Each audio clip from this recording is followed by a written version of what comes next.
বাটাবাটির ঝামেলা ছাড়াই আজকে আমি মোগলাই পরোটা বানিয়ে নিচ্ছি, সেটাই সবার সঙ্গে আমি শেয়ার করতেছি। দেখুন কত অল্প সময়ে বেলার ঝামেলা বাদে এত সুন্দর একটা মোগলাই পরোটা বানানো যায়। আসসালামু আলাইকুম বন্ধুরা, সবাই কেমন আছো? আজকে আমি তৈরি করব বেলার ঝামেলা ছাড়া কিভাবে আমি মোগলাই পরোটা বানাই সেটাই করব। তো এখানে আমি 3 টেবিল চামচ আটা নিয়ে নিচ্ছি, দিয়ে দেবো স্বাদ মতো একটুখানি লবণ। তো এবার আমি আটা আর লবণটাকে খুব সুন্দরভাবে একটু মিশিয়ে নিচ্ছি। এরপরে দিয়ে দেবো কিছুটা পানি আমি একসাথে অ্যাড করব না, আস্তে আস্তে একটু একটু করে পানি দিয়ে নেব। এখানে আমি মেজারমেন্ট কাপের হাফ কাপ পানি প্রথমত দিয়ে দিয়েছি। এরপর আমি আরও একটুখানি পানি অ্যাড করে নিচ্ছি। দেখুন ঘনত্বটা প্রায় এরকম হয়েছে। এখানে এত ভালোভাবে এটাকে মেশাতে হবে যাতে করে কোনো লাম্পস না থাকে। তো আমার গোলাটা একদম রেডি। এবার আমি চুলায় একটা প্যান বসিয়ে দেব গরম হওয়া পর্যন্ত। এবং চুলায় আমি একটা প্যান বসিয়ে দিয়েছি, তো এটা গরম হতে থাকবে। আমি এবার ডিমটাকে ভেঙে গুলিয়ে নেব। এখানে আমি কাঁচামরিচ কুচি করে নিয়েছি, পেঁয়াজ কুচি করে নিয়েছি, এগুলোর মধ্যে আমি এখন ডিম ভেঙে নেব। এখানে স্বাদ মতো একটু লবণ দিয়ে আমি পেঁয়াজ আর মরিচগুলোকে একটু মাখিয়ে নেব, মাখিয়ে নরম করে নেব।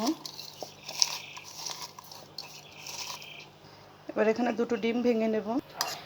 এবার আমি খুব সুন্দরভাবে এটাকে মিশিয়ে নেব। তাওয়াটার মধ্যে আমি তেল ব্রাশ করে নিয়েছি। এবার আমি এটাকে গোলা দিয়ে তারপরে আমি দেখুন এভাবে গোলা দিয়ে সুন্দরভাবে তাওয়ার মধ্যে ছড়িয়ে দিয়ে আমি এটাকে একটু হালকাভাবে ভেজে নেব। দেখুন এক সাইড ভাজা হয়ে গেছে, এই সাইডও আমি একটু সেঁকে নিচ্ছি। 2 সাইডে একটু হালকাভাবে সেঁকে নেব। যেহেতু আমি 2টা মোগলাই বানাবো, তাই এভাবে আমি 4টা রুটি বানিয়ে নেব আগে। দেখুন এভাবে আমি এই যে 4টা রুটি বানিয়ে নিয়েছি। এখন প্যানের মধ্যে একটা আছে। এবার আমি কিভাবে মোগলাই বানাচ্ছি সেটাই দেখাবো। রুটিটাকে উল্টে নিলাম। এবার এই রুটির উপরে আমি এই যে ডিম দিয়ে দেব। উপর থেকে ডিমটা দিয়ে দিয়েছি। এবার এটাকে আমি সরিয়ে নেব। এবার উপর থেকে আমি আরেকটা রুটি এভাবে দিয়ে দেব। এবার দিয়ে দেব 4 সাইড থেকে তেল। এবার তেলের মধ্যে আমি একটু ঘুরিয়ে ঘুরিয়ে একটু ভেজে নেব। এটাকে আলতোভাবে একটু আমি উল্টে নেব। ঝটপট বাচ্চাদেরকে নাস্তা দিতে হয়, তখন এভাবে যদি আমরা অল্প সময়ে বেলাবেলির ঝামেলা বাদে এভাবে আমরা মোগলাই তৈরি করে দিতে পারি বাচ্চাদের, আমাদেরও সময় বেঁচে যায়, বাচ্চাদেরও একটু মুখরোচক খাবার খাওয়া হয়। এভাবে আমি উল্টে পাল্টে আমি পরোটাটাকে ভেজে নেব। দেখুন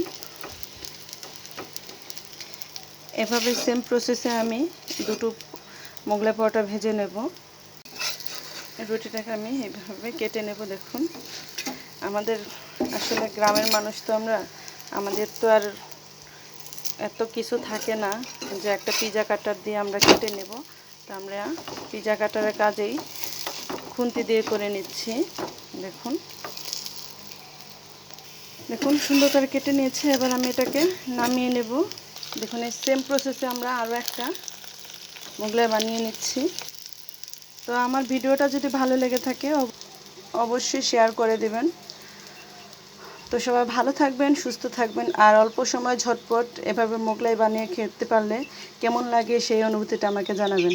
তো সবাই ভালো থাকেন, সুস্থ থাকেন। আল্লাহ হাফেজ। দেখুন আমি আমার বাচ্চার টিফিনে প্যাক করে দিচ্ছি, সাথে কিছুটা সস দিয়ে দিচ্ছি।